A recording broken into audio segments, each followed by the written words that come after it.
I'm good. Did you miss me? I did a lot. A lot. I really don't want to get your channel deleted, Reed, but you're asking for serious trouble if I answer that question. Well, then stop fucking talking about us, man. How much perceived value do you think we will lose? Well, I mean, we lose a lot. The establishment Republicans are not Republican in name only. That's what the GOP is. So many people want everyone else to come to libertarianism the same way they did. Right. The slave mentality is praised. All right. Thanks, I want Mike. your phone to blow up with notifications every time the show is on. Thank you, Reed.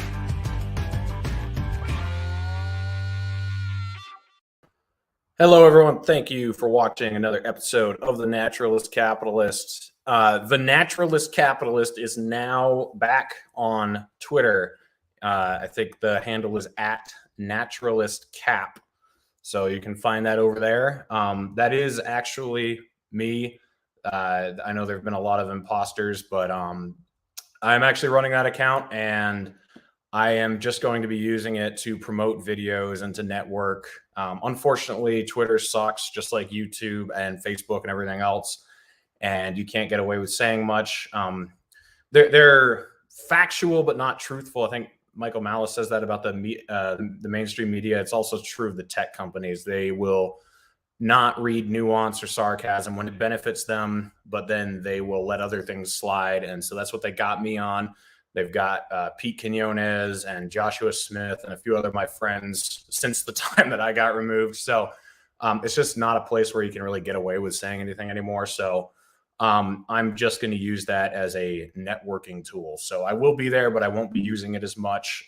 It's not on my phone. It's just going to be on my computer. So I won't respond to you quickly during the work week. If you send me a message on there, it'll just be at night when I'm checking my email and that type of stuff. But anyway, actually, I've got a link in the top of the description to my Twitter page, so you can just click on it and follow me there. Back on the show today, we've got Andrew from Popular Liberty. How are you doing tonight, Andrew? I'm good, and it's good to have you back on Twitter, even if it's just a little bit. That was really sad to see that you got removed because you had a nice big following, and yeah, that takes work, and it sucks to see that all go away, and that was unfortunate. Very, very, very unfortunate. I'm glad that you've been resurrected, though. Yeah, hopefully after dying for our sins. Hopefully I don't get removed on YouTube. That's the one that I'm worried about, because Twitter is Twitter. I mean, it's a nice tool, but if they delete YouTube, that's going to suck. So everybody make sure you subscribe to me on Odyssey as well, because who knows how long I'll be here. But I just had Andrew on about 3 weeks ago, and that episode was basically just letting Andrew describe archotropism and the anti-tax and kind of lay out his worldview. I just asked a few questions, but for the most part, we didn't go back and forth. This time, we're going to get into it a little bit. We have some disagreements. You just went on with Dave Smith and Pete Quinones. What was that, 2 weeks ago now? Yeah, something like that. Yeah. So I'm going to hope I can do it again soon, but I'm going to try not to repeat too much of what Dave said, but we're coming from very similar positions, so I might sound a lot like him, but I'm going to try to talk about a little bit different stuff. Yeah. Well, that's all right. I tried not to push back on him too much because, I really do want to be his friend and all that. And, I figured that, appearance was mainly so that he could vent some of the feelings that, him and his side have been having about, the Praxian side of libertarianism now. So, I just wanted to make sure he felt heard. And so I didn't push back too much on him the way I normally would have. Right. I actually just went on a podcast with Adam Patrick on Year Zero, on Tommy Salmon's Year Zero podcast. So a lot of you guys who are on Twitter might know that I got into it with him, I don't know, a month ago or something, or 2 months ago. And what was it about? It was just something dumb, but we ended up, there were a lot of ad hominem exchanges between us. So I went on and I talked to him. And I don't know, it was a decent conversation. I think that Twitter is not a good place to try to exchange ideas. I think that, actually talking to people face to face, or at least on video, or at least on the phone or something where there's audio and you can read into tone and you can kind of fully express what you think, is better. I mean, I think Twitter's actually probably the worst place to Yeah. I'd argue because you have the character limit, so you're encouraged to actually be biting and like a little bit. Yeah, it's a malincentive. Yeah, For so sure. I think that it's good to have these conversations like the one you had with Dave and the one I had with Adam. But how did you think the one with Dave went? What was your reflection? I was like through the roof happy with it. And it's again, like I really, really love Dave. And I was a libertarian before I, found out about him. But it's like when I found out, it really helped sharpen my ideas. And I agree with you about Twitter too. That it's not great for exchanging nuance. Like if you're trying, but the thing about the character limits that I've actually come to appreciate is that it forces me to have some brevity to me. Instead of having like long wind, because I tend to be long-winded. But that's partly because I have a lot to say, but it's also partly because these are hard to describe topics. But having that character limit has really forced me to sharpen my explanations, and that part I appreciate. But at the same time, it does also encourage people to be catty. You know what I mean? And but yeah, with Dave, it was it's like I've always had pleasant interactions with him. Only time I've ever really gone after him was like a time where I felt like he was being pretty inconsistent in his application of his principles on abortion. But it's like even then I was like, I know he still agrees with me on that, but I felt like he was being inconsistent. But that's the only time I've ever really gone after him. Mm-hmm. At least him, I've watched, I don't know, probably by now. Well, I've talked with you. We talked an hour and a half last time, and then I watched your thing with Pete and Dave, which was like 2 hours, and then before that I watched I've probably seen like altogether about 10 hours of your stuff. So I feel like I have a pretty good understanding of where you're coming from. So let's just get into it. When it comes to the left and the right, I feel like you're talking about right-wing and left-wing philosophy, where when I'm talking about the right and the left, I don't think they really exist in America anymore. I think the lines are so muddied there. And you've even kind of said that a little bit, like you're saying you don't think the neoconservatives are really the right. Like the people who supported the neoconservatives are like all the, my extended family, all the people I grew up with, the people I worked with, they're like hardcore Trump right wingers now, but they all supported George W. Bush. They all supported John McCain. They all supported Mitt Romney. So I think that, we're kind of talking past each other, because you're talking about like Lou Rockwell and, I don't know, Karl Marx or whatever. Like you're talking about like, you're talking about. I think we can simplify this a little bit, where we, because I think part of, what something I kind of agreed with Dave, but at the same time, okay, it's also kind of muddies the waters a little bit, is that it's not just left and right, it's left, right, and center. And I think when you talk like but whatever you want to call center right or center left, usually when one side wants to attack the other, we go attack what the centrists are doing. And I don't really think it's fair to characterize the centrists as either right or left, because they really are both. And then we can get into why I think that is. But as far as like the neocons go, they're kind of a special case, because I think I'm not cutting you off, am I?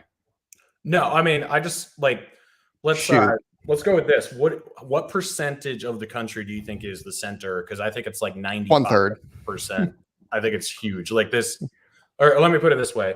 Yeah. The amount of people who actually think through their political beliefs and have formed a philosophy, I think is very, very small. I don't think most right-wingers think at all about property rights or individual liberty. And I don't think left-wingers mostly think about equality or, that we're all the same or in collective form. Like I think it's a big meshed up, like, mess of lack of that's why I don't like ideology as a marker of of right and left, because most people are non-ideological by nature, because we're highly evolved to not even have to think about it. We're incentive driven creatures. That's why I prefer incentive based definitions, because they're a whole lot more clean cut. And when I look at someone who's like a right winger, if I like a true right winger, I would say you're like the 1/3. I usually divide into thirds. Okay, it's a third in the center, a third on the left, and a third on the right.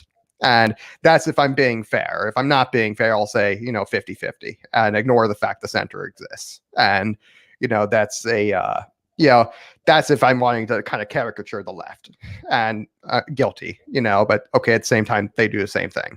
And but if I'm being consistent, I will say like the 1/3 on the right, and what I would define that as a lower time preference for power. And usually the way that manifests is that they're kind of like minarchists. They want a minimal government that's here to protect and defend natural rights. Kind of the way like a Jefferson or a Hamilton maybe would have said that the state exists to protect natural rights, not to infringe upon them. And that they want a very small government. That's how they call it. And at the very far end of that, there's like the anarchists, who are like zero government. So small it doesn't exist. Right. So what percentage of like the Republican Party would you say actually makes up this right wing that you're describing? And I don't mean people. No, I don't mean people in office. I mean like the actual the voters. Yeah. You think actually makes it up? Yeah, right now I'd say it's a little over half. It's not, and you get on the far end of that are your John McCain types who really don't want a small government at all. And I usually say that these are truly just leftists who've learned to sing the Mockingbird song. You've heard of Operation Mockingbird, right? Yeah. That's what I think the neocons are. They're the Operation Mockingbird for the left, that's trying to masquerade as right wingers. And because if you look, and I think I didn't push back on Dave when he made this kind of comment, but if I had pushed back on him, what I would have said was, how many times have you called these conservatives progressives driving the speed limit? That would be my case in point. Is that it's like you're saying that they're right wingers, but at the same time you also call them progressives driving the speed limit. So it's like I don't know, who do I believe, you or you? Yeah, well, actually, I agree with you on that point, but I think that makes up most of the right wingers. I mean, I use right and left as a simplicity term because that's just the easiest way to go about it. I mean, that's like it's a heuristic to the right. A heuristic, yeah. And I think it's mostly cultural and not even like. I mean, I know you describe it as like low versus high time preference, cultural difference. I don't even think it's that. I think it's just like a couple hot button issues like abortion and guns. Okay. I mean, that's pretty much what divides right wingers and left wingers. Like you talk to your average farmer in Kansas or something, and a lot of these guys, it's really easy to swing them to vote either way or to consider themselves in either camp by just a couple issues that really don't have anything to do with ideology. Yeah, there's a few third rail issues I'd like that. And, that's a, national security and, business, how pro-business you are, and, abortion, the pro-lifers and, and like gun people. It's like there are some hot button issues that will tend to be more emphasized than others. But if you look at like the reason I say it's about half the party that really it's probably a little over half that really wants small government. They don't get it because it's tough to vote for that. The incentives of our federal government particularly are very structured against small government. And it's designed to have a powerful central government. So, that's going to be tough to end up getting. You can try voting for that all day long, but you're not going to get it.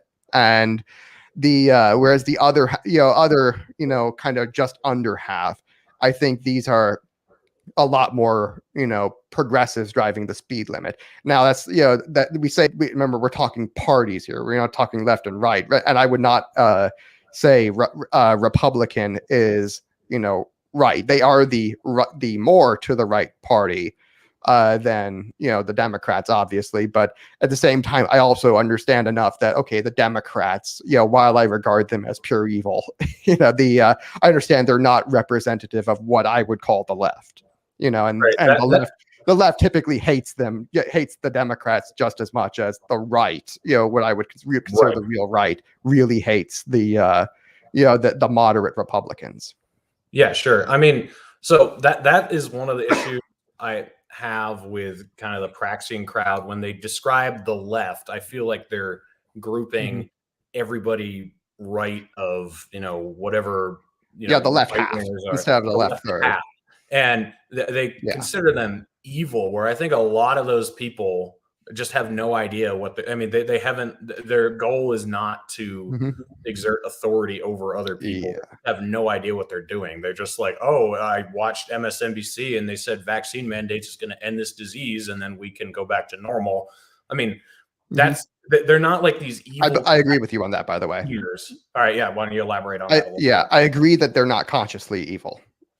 For the vast majority are not consciously evil. And this is why, I prefer an incentives based definitions because people are extremely consistent when it comes to behaving their incentives.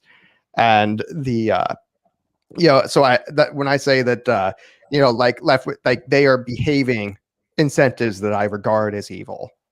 And it doesn't matter if they're consciously doing it. In fact, I assume for the overwhelming majority, it is not conscious. By the way, same thing on the right, that most people are not conscious of what their incentives are because they're evolved to not even have to think about it. And, the fact I regard order and hierarchy and all that as good, I'll say, okay, I think that's on one hand, I can see how that might come across as very subjective. At the end to the others, the lefties, they might regard equality, or they don't call it chaos, but they might they would regard equality as something as a good thing to be achieved, and they might consciously see that, but the incentives they're behaving are what actually lead to that. And for the but again, let's get back to how they're. People behave their incentives very consistently, and the left, you can at this point it actually does make sense to say one half rather than one third, because one half really is behaving the incentives that lead towards. Actually, it's probably a little more than half, but the one half really is behaving the incentives that lead towards equality, and the other half is at least attempting to behave the incentives that lead towards hierarchy. And I still say that's probably a little over half. They're probably just not good at it. But I can understand moral failings as people are not perfect. But I assume that for the most part that the left is not conscious of what in fact they're doing. But I don't think that what they intend is really all that matters. I don't think that matters much. I've always had, ever since I was young, I never saw the point of trying to understand what people are intending to do. Only that it matters, but just not really all that much. Right. It's like in the Matrix when agents take on the form of some other person or whatever, even though that person isn't actually an agent, they still end up killing them because they're a facilitator of whatever the Matrix wants to do. It's kind of like that. I mean, I agree with you. I just think when it comes to trying to connect with people and trying to open people's eyes, like there's this idea that we should only be going after right wingers. And I think that oversimplification between right and left is wrong. And also, I think a lot of these left wingers are not necessarily people who believe that there's no differences between individuals. I mean, my uncle he would consider him he consider himself a pretty staunch left winger, but he definitely believes in hierarchy, natural hierarchy. He's very much about, pulling yourself up by your own bootstraps and being a responsible person.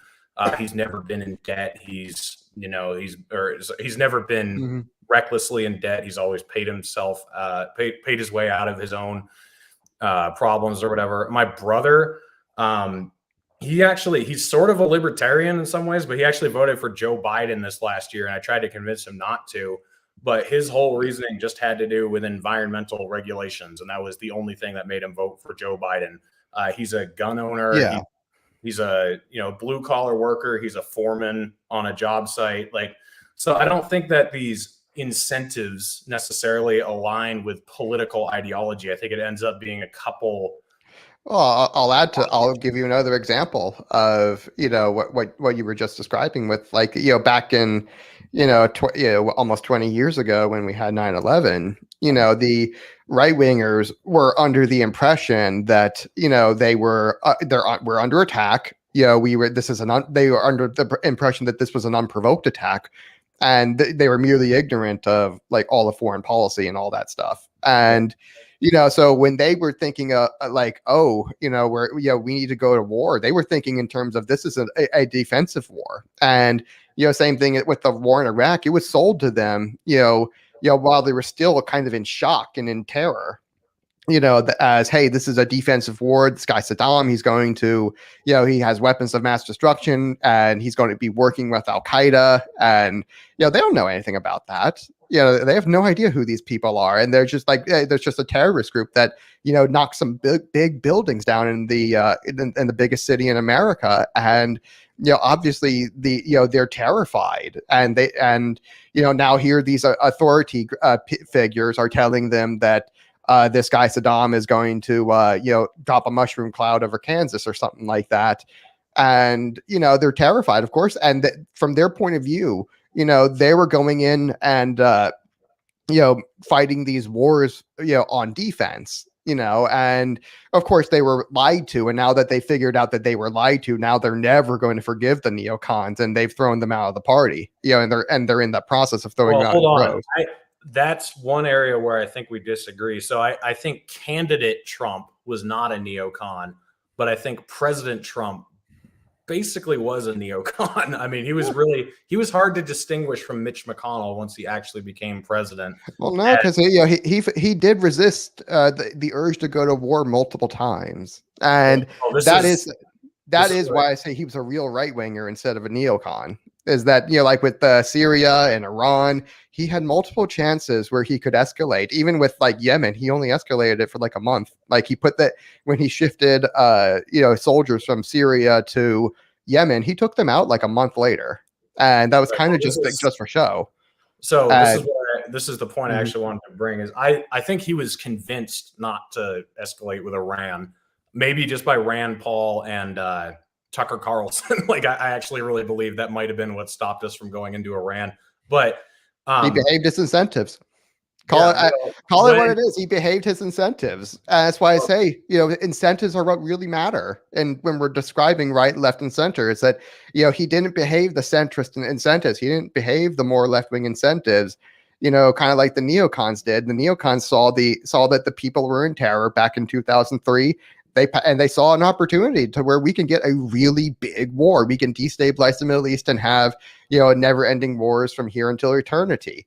And, I think regardless of what his rhetoric sounded like and what he seemed like he wanted to do, 9 times out of 10, he ended up doing whatever the centrist Republicans wanted him to do, especially financially. Like maybe not. Okay. I mean, you're right that he did resist some things when it came to foreign policy, and they did lie to him about Afghanistan. He did actually want to get out of there. I do believe that he wanted to get out of Afghanistan, but with Iran, I think he really wanted to show, hey, we've got bigger bombs than you. We've got bigger whatever than you. You want to fuck with us? We'll show you what's up. And I think he was talked off a ledge.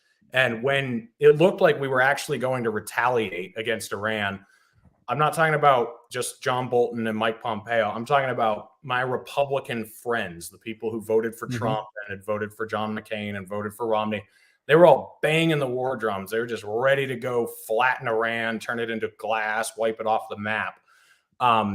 So I'm just not convinced that there are these, maybe you could just say they're being misled, but that does, if you can be misled that easily and your incentives, you're being driven to desire that to such an extent, I don't really think you're any better than the other side. And then when it came to the COVID bailouts last year, like most of them were cheering it on. They're cheering on the CARES Act. They were cheering on the bill that passed right before Christmas, unless they found out what was actually going on, unless they actually there were some of the friends that that's their incentives right there. They felt like this is all, kind of self-defense.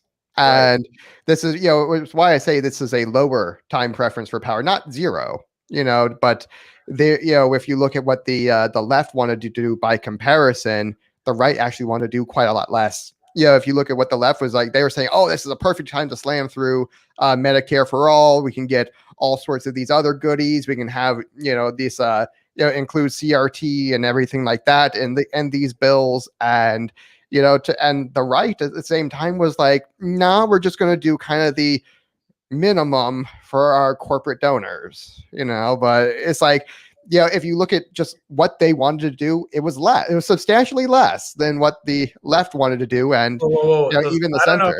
I don't know about substantially less. Like, to me, the left, Medicare for all. That was to me, the left wants to do this much, and then the right was like, we'll do this much, and then they end up compromising in between and saying that they've actually made us a deal. That's the incentives of a republic. Like I said, the central government is designed to be powerful. It's not designed to be small, and it's always going to compromise upwards, not downwards. And that's why I say national politics is really a lost cause. And no, we would agree on that. I'm just saying that if you look at all the COVID lockdowns and shit, a whole bunch of, there was a whole bunch of states that were kind of in the middle, and all of the worst states, were blue states. All of the best states were red states. Sure. And that's not by accident. They have a very different, preference for power, However, and that also has a lot to do with rural versus urban. And I know this is a truck driver actually going to all these states. Like, you would go out in the middle of nowhere in Nevada and there would be no COVID restrictions. Same with California. If you're out in the middle of nowhere, you go into a gas station, no mask, no social distancing. In Utah, which is a red state, for a few months in the winter, we did have mask mandates. We did have social distancing. Same with Arizona or Idaho. But you go out in the middle of nowhere in any of these states and it completely changes. So I don't think that has as much to do with right and left as it does with rural versus urban, because rural and urban incentives are very different. This is something you've picked up on, is something I describe in my fourth law of archotropism of what's power what are you talking about when you're talking a city in terms of power? You're talking about a very, very high concentration of power. So who's going to be attracted to that? It's going to be Democrats, or not Democrats, but people who really seek power, i.e. lefties. This is why the incentives of power determine who's going to be the real ruler, who's going to have that more ideological rule over what area. What about the granola crunching hippies who live out in the middle of nowhere? I mean, because those are the type of people that I feel like are not a threat.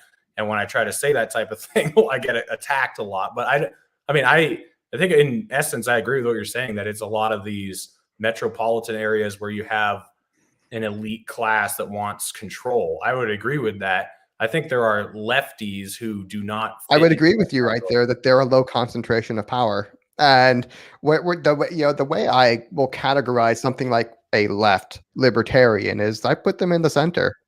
And because they want equality, but at the same time they're okay with like voluntarism, which to me seems like a contradiction in terms. But I understand people. This is how people behave, and when you look at the actual incentives they're behaving, they look like they're these left libertarian types. I put them in the center. They're not quite they're not the same as like the neocons, obviously, but or the neoliberals, but they still, I think, belong in the center based on what they want to do with power and the incentives they're behaving.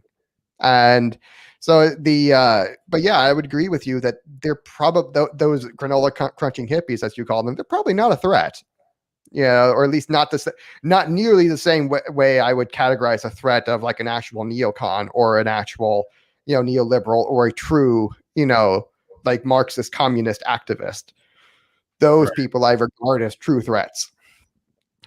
Yeah. And Yeah, and as a right winger, I always prioritize, my threats because I have a hierarchy of values, and the greatest threats need to be dealt with first. And the granola crunching hippies are very, very, very far down on my list of what I regard as a threat to my liberty.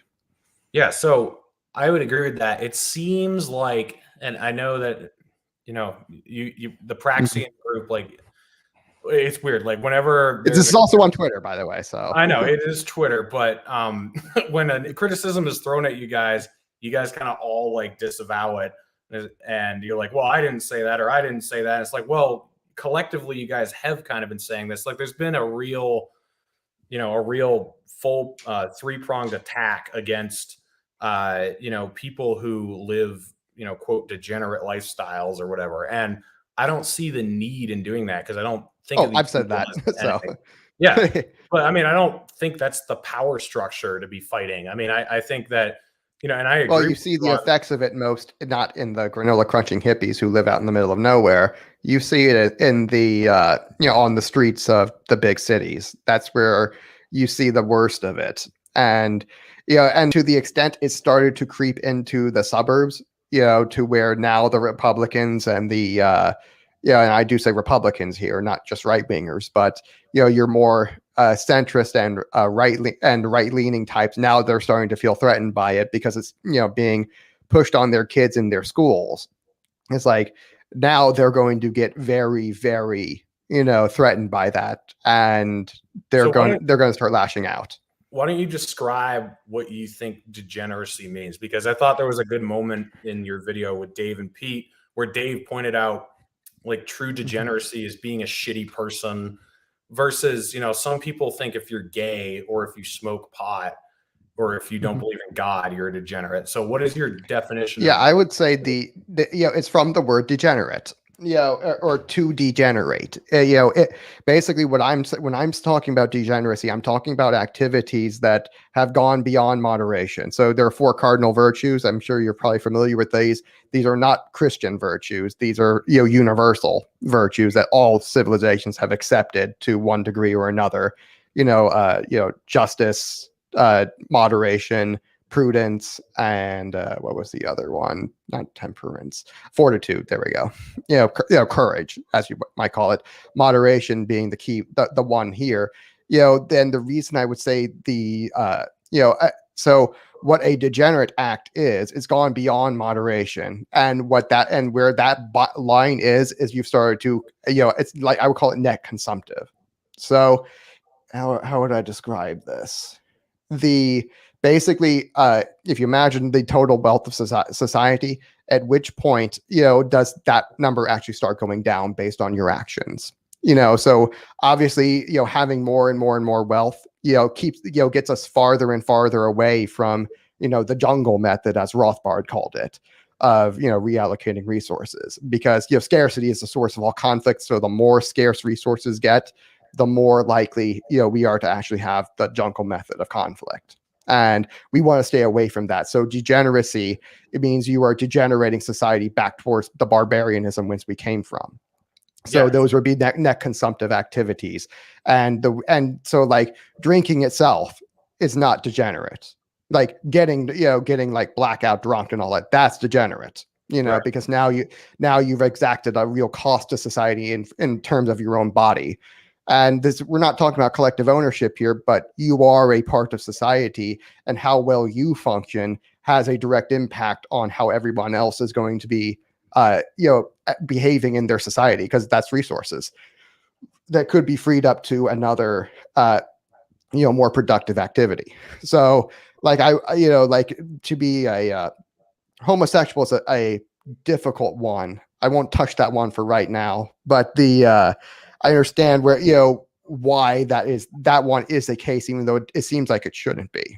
But, something more obvious, like this transgender stuff getting pushed onto children, like, I think we can agree that's a little more degenerative, because now you're starting to sterilize children who will never grow up to have children, children of their own. That's, degenerating society. You've stopped the production of new humans, which is extremely important to our civilization, our race. You've you're actively normalizing, the really the castration of children.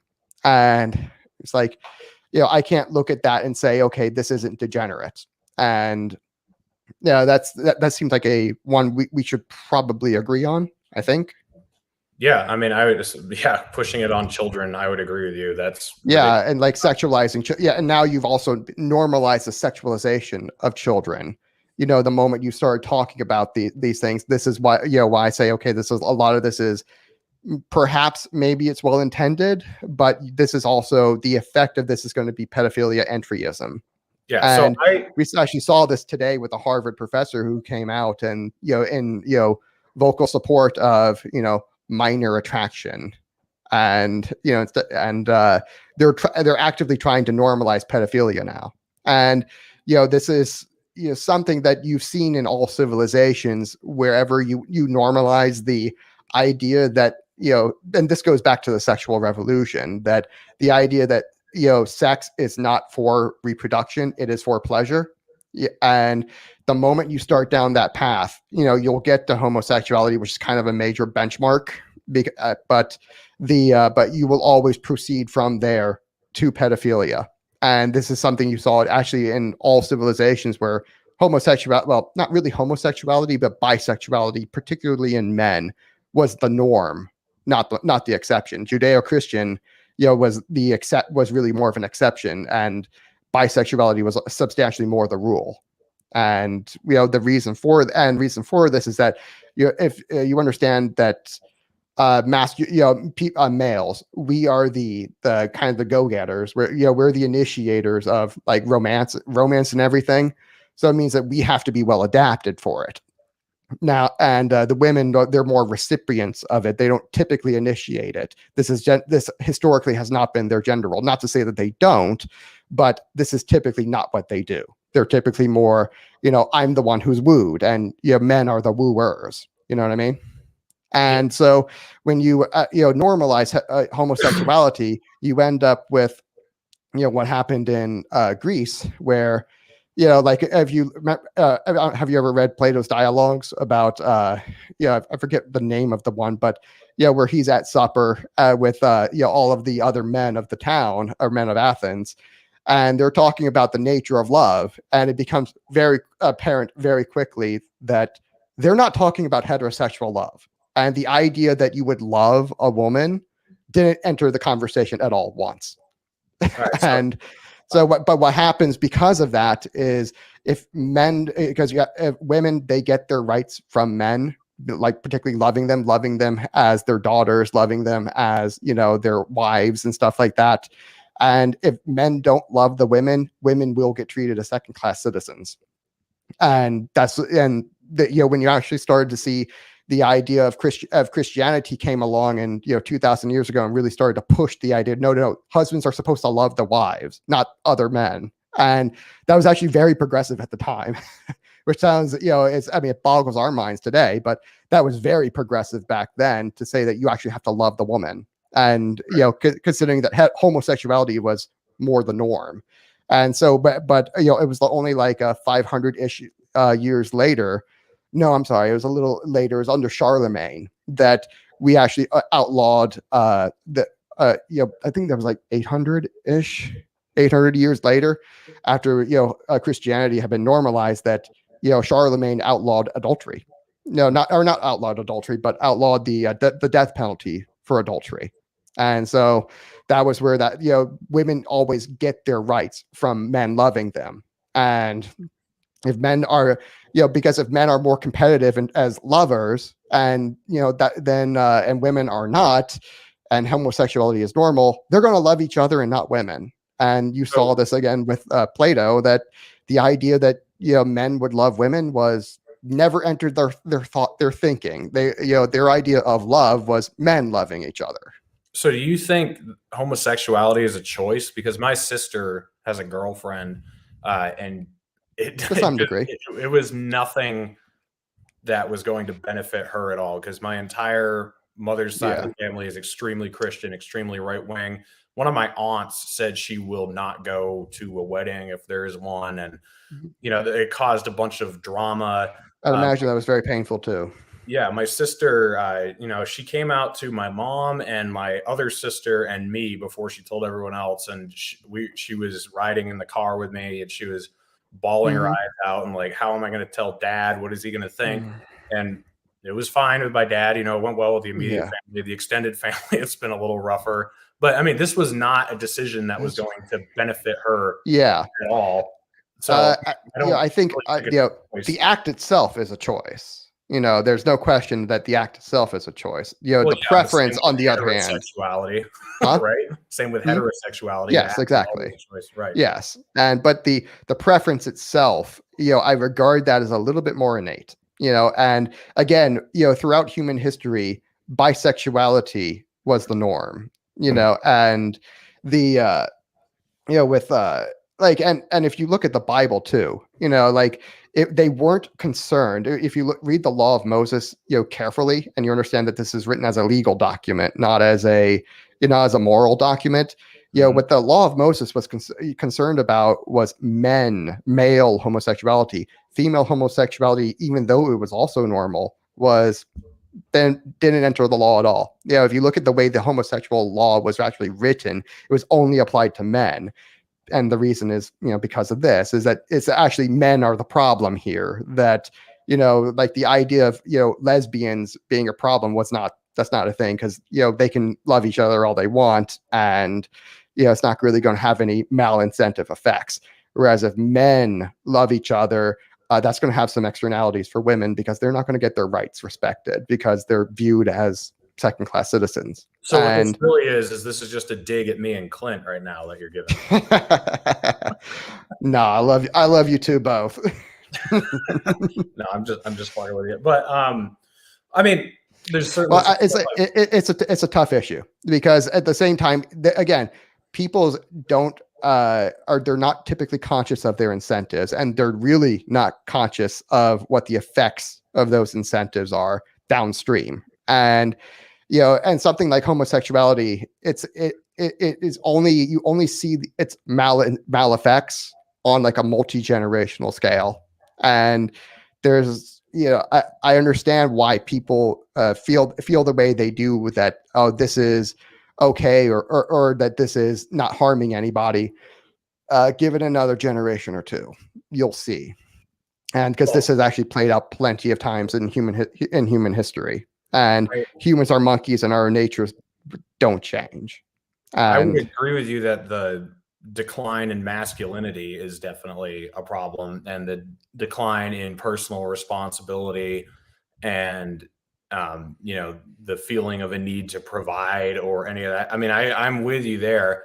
I don't think that's exclusively a homosexual problem, though, and I wouldn't even say it. No, it's not. It originates there. I mean, I said it originated with the sexual revolution. The moment you say that sex is not about reproduction, it's also about pleasure, or maybe it's only about pleasure. The moment you start down that path, you're going to get to normalization of homosexuality. You're going to get to normalization of pedophilia. And that right there is degenerative. The degeneration did not start with homosexuality. That was merely a byproduct. So do you think there can be conservative, or let's say low time preference, responsible homosexual people? Or do you think that's absolutely, yeah. Okay. It's absolutely. There's no question that those definitely exist. And, the thing I'm concerned about when I talk about left, right, and center, it's the time preference for power, not time preference in general, although those tend to be related or highly correlated. They are not causal, you know what I mean? And you can have, plenty of variation. Like I think Dave mentioned that he knew plenty of, gays who were low time preference in their behaviors and all that, and save money, and, weren't, getting blackout drunk and, taking poppers and getting banged by strangers, without condoms or whatever. I'm sure there are a lot who don't do that. When I'm talking left, right, and center, I'm talking particularly about their time preference for power. That's the thing I care about, when I'm talking left, right, and center, and libertarians. Yeah. So I do want to get like Peter Thiel, I would point out, is he's a low time preference for power, and probably low time preference in general, homosexual. And so they definitely exist. Okay, so I want to get back into time preference for power versus the right and left, but quickly, I just want to talk about, I agree with most of what you said there about degeneracy. The thing is, like, at least on Twitter, maybe not as much in the videos, but on Twitter, tons of people are going after, people who are my friends who are not degenerate in the way you're describing them, but maybe they're just not religious, or they do smoke weed, or they do drink, and they're treating them as though they're shit. I mean, I don't think that's very productive. And I see a lot well, I've never encouraged that. Okay. But, and I have not seen that. If I had, I would say, maybe lay off on them a little bit. You're not going to convert them by that sort of behavior. And, you don't appeal to people by, being an asshole to them. You know what I mean? Yeah, no, I would agree. So anyone who's watching, if that speaks to you, then take that to heart, because that you're not going to impress anyone. All you're doing is making people more angry at you. So when it comes to time preference for power, I think, okay, so someone even commented in here that the neocons are Trotskyites, not right wingers. I'm not disagreeing with that. Yeah. My point is that the right wingers fell for the Trotskyites. That's my whole point. So I don't think that their time preference for power. I think their critical thinking and critical listening skills are really the cause of that's the problem there. And by the way, that's not something unique to right wingers. But like you said earlier, it doesn't matter what people's intent is. It matters what they does. So, and I would agree that back then the right behaved their incentives incorrectly, and they ended up. I don't think that. I would disagree with you that they've learned their lesson. I think when it looked like we were going to go to war with Iran, that was one example where I was like, wow, these Republicans are acting exactly like it's 2003 all over again. And then with the bailouts and the stimulus we had over the last year and a half, that they barely did anything. And I'm not talking about just like Mitch McConnell and Lindsey Graham. I'm talking about like Bubba, farmer or whatever, living in. And people get scared. This is the basis of my archotropism framework, that chaos means power grab. Power grabs are inevitable. And so whenever there's a panic, and you see universal agreement basically across the board that, we need power to correct the situation and restore order. And, the idea, but what you will see every single time is that the right wingers tend to want to do less, than what the left wingers are wanting to do with power. Yeah, man, but I really think that it's not this huge divide. I mean, I think you and I are over here, and then the right wingers are like right here, and then the left is right here. Like, I don't think that I think they're closer to the left than they are to us. Like, you and I are very removed from all these people. And, I think that was obvious throughout. Like, I know Rush was coming at, Rush Limbaugh, who's, deceased now. He was going on his show saying, what the it's going on here. This is not conservatism. We're blowing through the budget and all that. And so when you look at, and Sean Hannity had the same reaction, like, what the fuck are the Republicans doing? They're betraying everything we believe in. And you saw that with a lot of the right wing commentators, that they came out against a lot of the the CARES Act and everything. They said vote it down.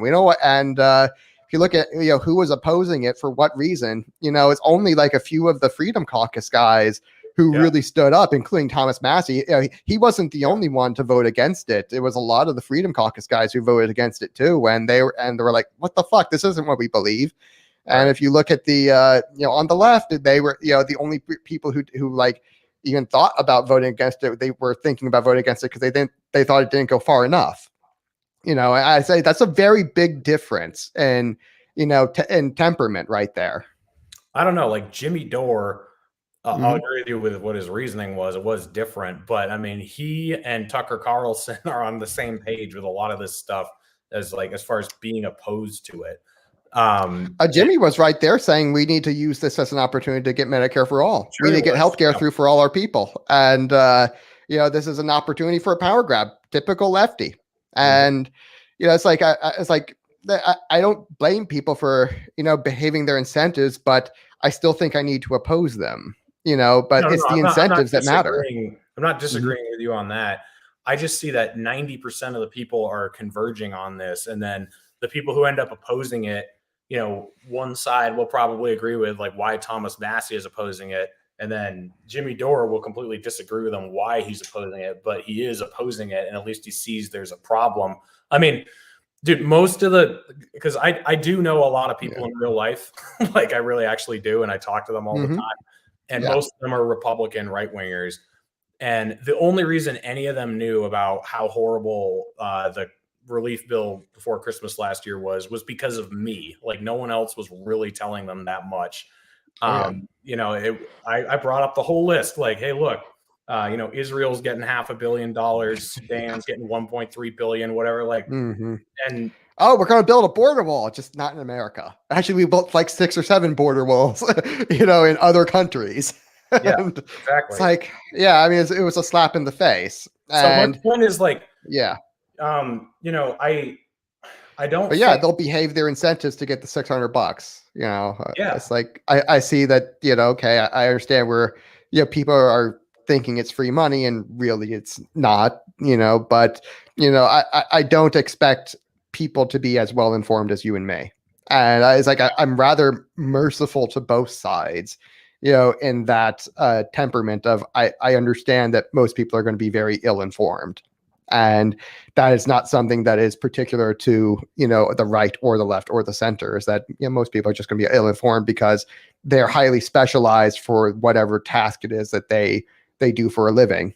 And that's something that they will know quite a lot about. But, you know, if they, and for them to spend extra mental energy not focusing on that or their children or their family lives, which are other really high priority incentives to them. And I can understand why politics is so far down on the list for the overwhelming majority of people. And being politically informed is, you know, it's just not worth the time or the effort for the vast majority of people. So I don't blame them for getting misled and having the wool pulled over their eyes basically every time.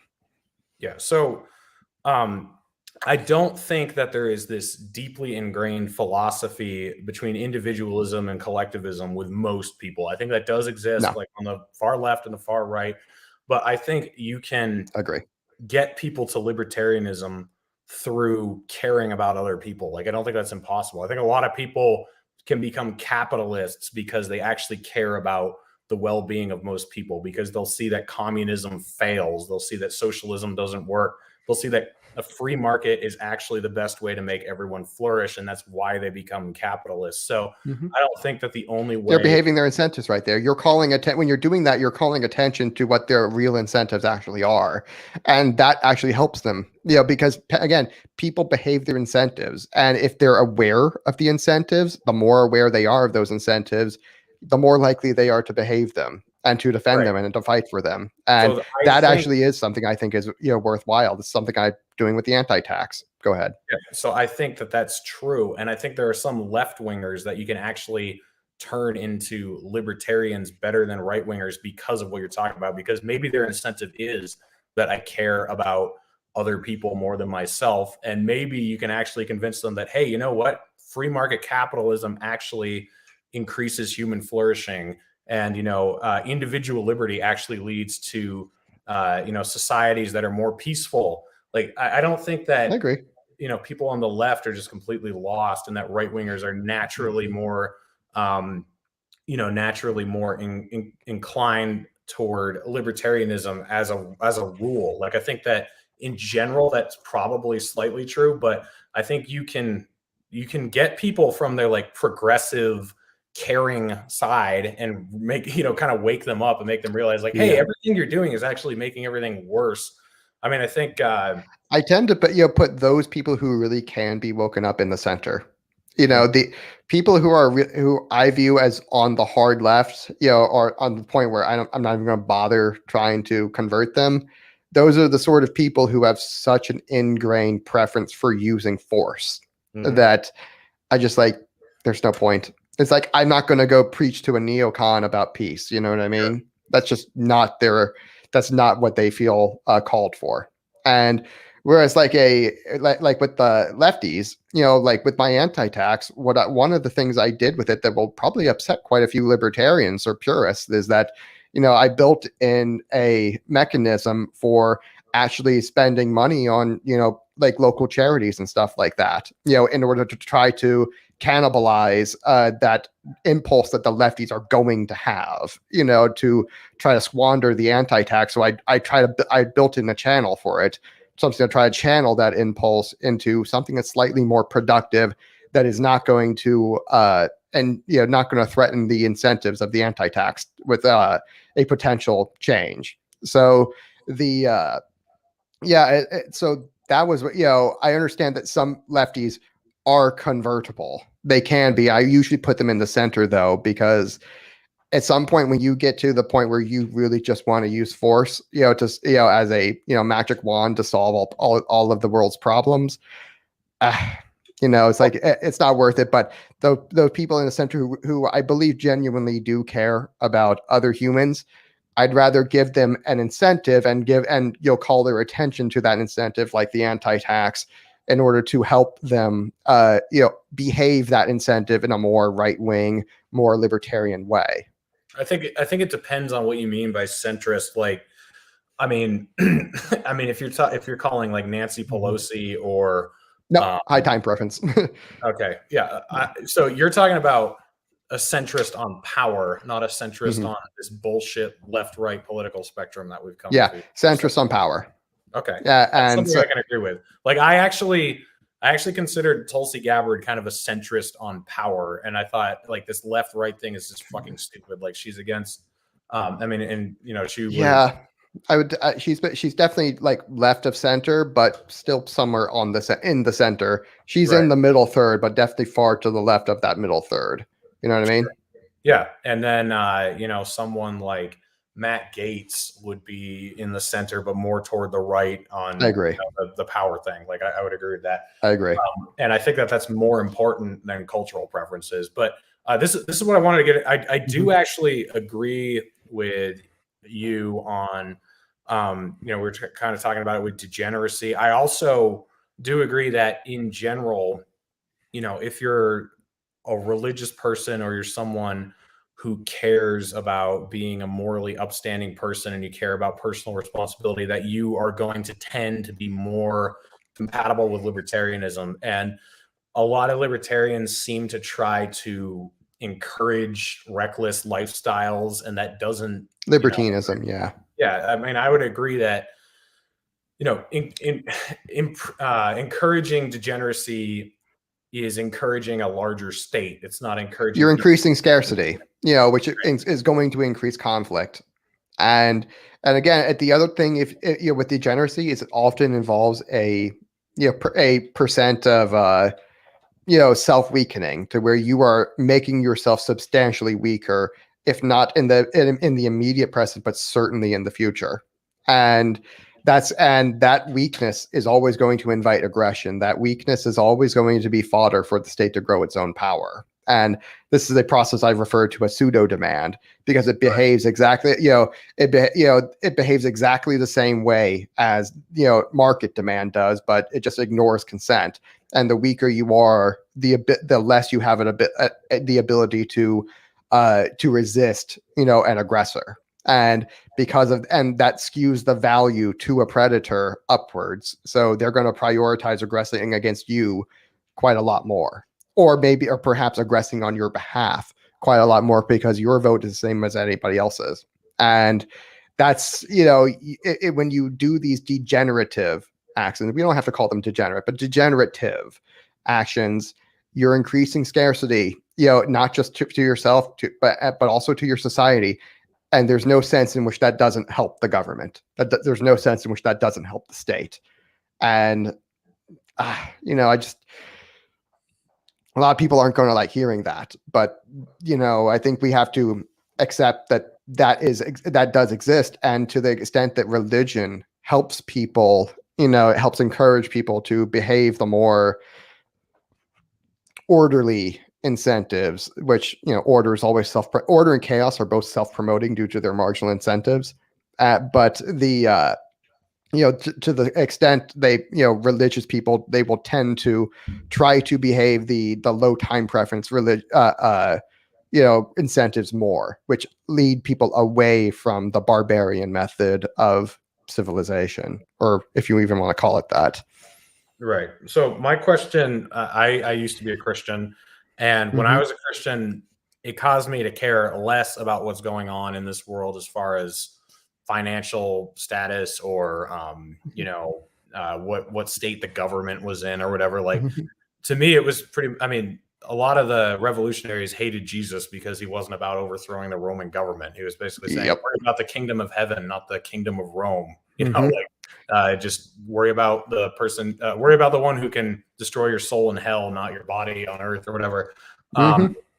And it seems to me like a lot of these religious maximalists, they're getting way into the culture war and way into high time preference stuff. That's just like, dude, like, why not just save your soul and save souls around you? Why are we so, caught up? They don't want to lose their civilization. Again, like I said just a few minutes ago, chaos and order are both self-promoting. And so when we've gotten to this state where the chaos is basically at a fever pitch, it's like now they're going to try to engage in it. Now they're going to start trying to fight back. Like I said, when you increase scarcity, you increase the value of conflict, to where that action of being in conflict with other people is now substantially more valuable.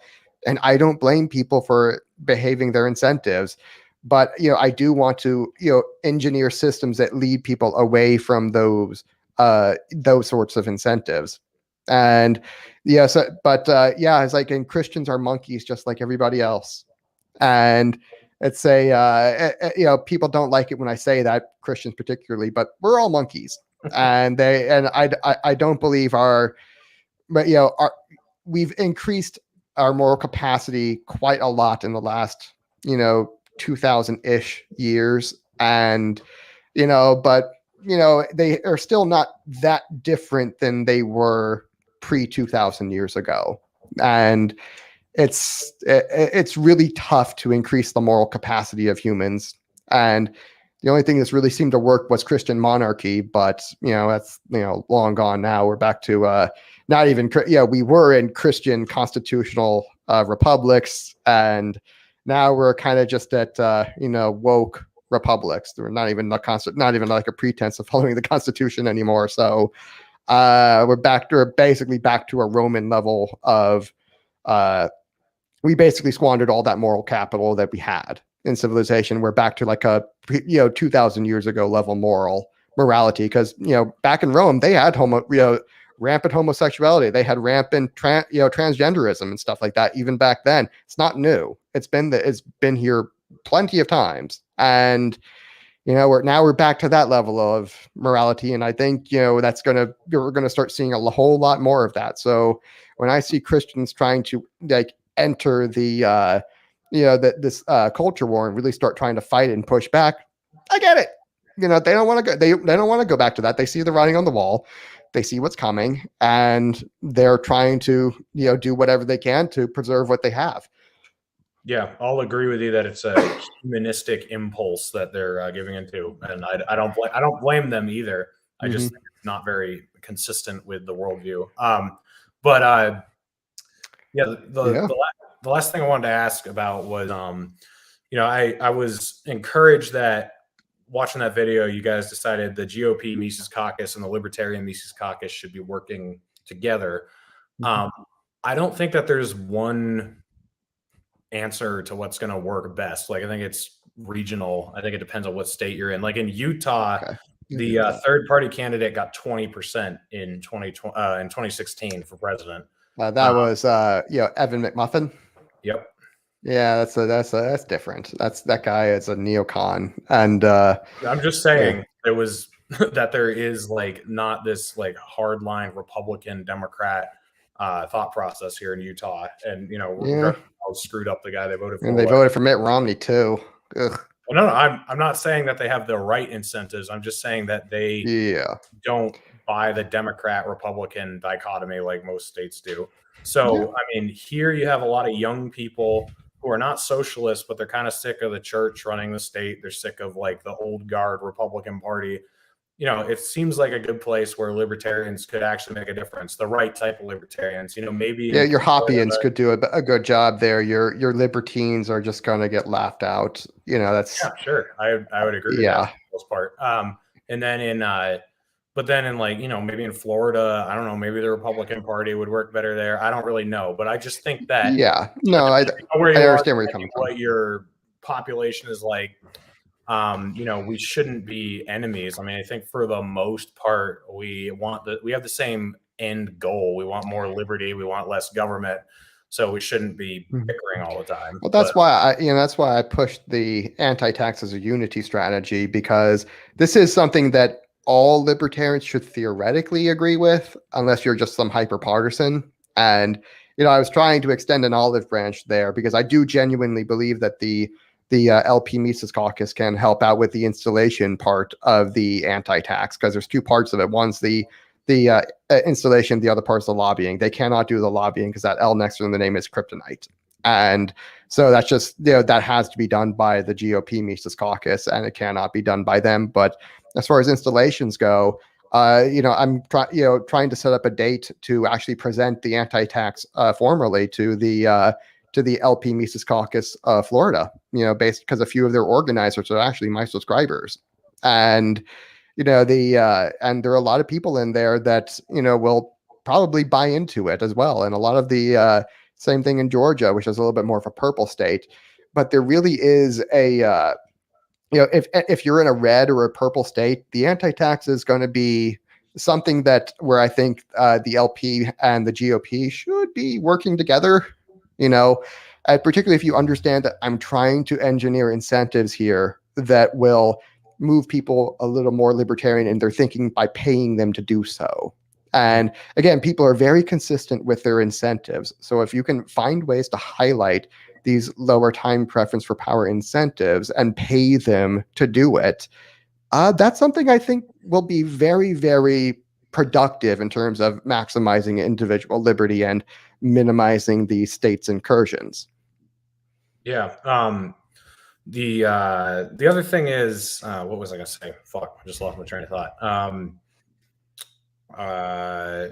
Yeah, well, that's gone. We were talking, Mises Caucus.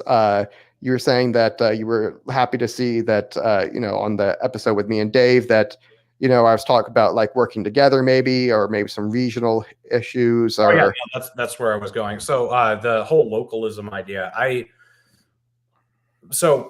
I hate the cult of personality that every group falls into. I really saw this really badly when I was on, volunteering for Tulsi. Like, people just latched onto a person instead of any, the war on drugs or ending regime change wars or whatever. Like, and I do see that with Dave too. And I love Dave. He's a good friend, and it's not his fault. Yeah. But a lot of people latch onto Dave. And I think that a lot of the practitioners are upset that there's so much focus on Dave running for president in a couple of years.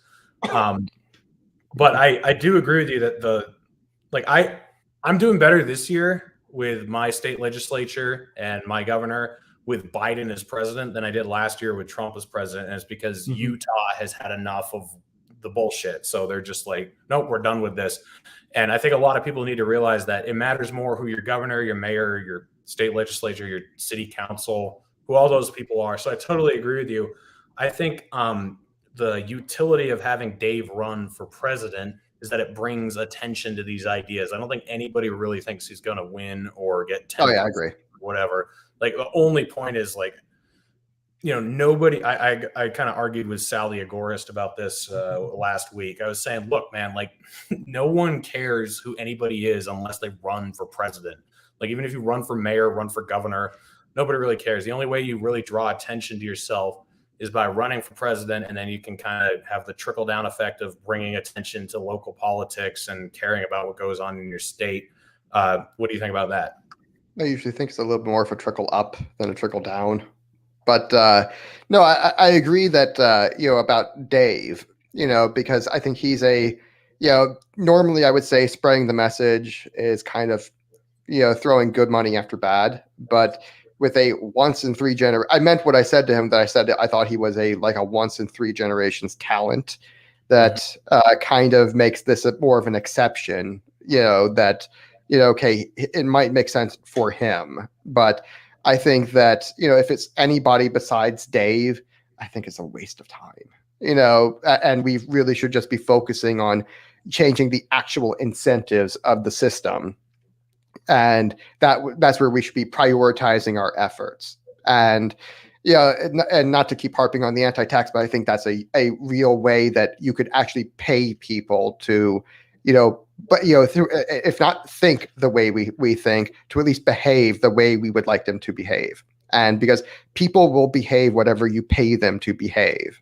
And they're very, very consistent about doing that, even on the left.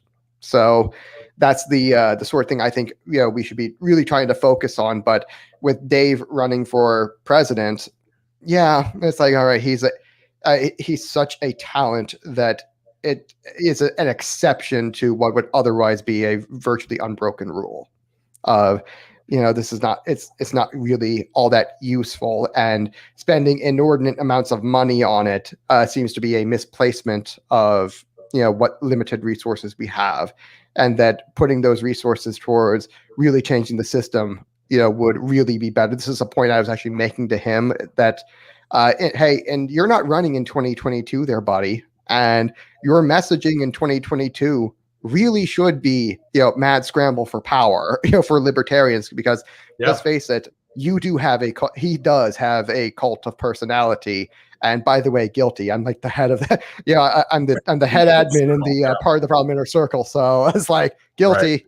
Right. But it's like if he were to really put that message for 2022, forget 2024. We don't have that long to wait.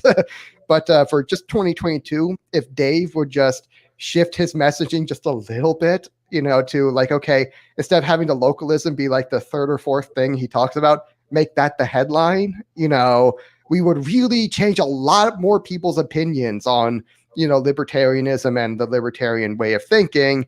If we had like 10th, and he agreed that, he basically handed the whole discussion to me right there when he said that, I asked him, hey, would you prefer 1 million new libertarians or, 10,000 libertarian mayors?